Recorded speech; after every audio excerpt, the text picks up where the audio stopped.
Okay, so I started with this buffalo, right? Sorry, the sun's glaring. I built this little thing on top of it.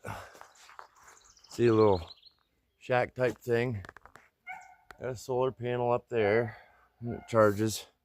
But recently I put this, which is a holding tank out of an RV, holding tank for water. I'm gonna put fertilizer water in it. So I plumbed it so that it goes in through here, right here, and I have it split so that I can pick between the fertilizer container or the intake from the buffalo.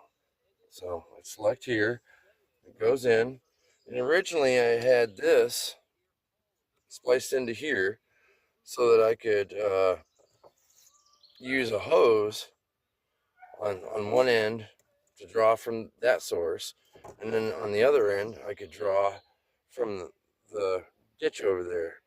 That's where I usually get my water. That's what this buffalo's filled with. So I was going to run a hose the whole length there and have it pump all the way up in and fill it. But this thing is a Dollar General do jobber and it's broke. See, can you tell? So anyway, I have a check valve here to keep everything primed. Here's an inline filter, and there's my pump.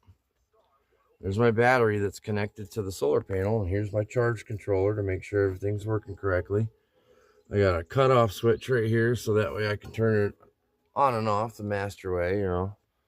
So the pump primes the line, comes down through here, goes into this, which is a little spring-loaded timer. You turn it like an egg timer, and then it goes into this four-way splitter.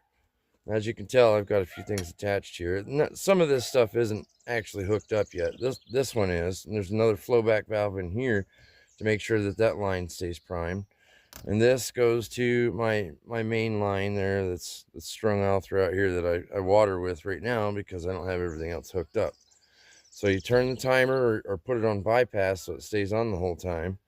And then this actually is a refeed line that goes all the way back around and back into the tank.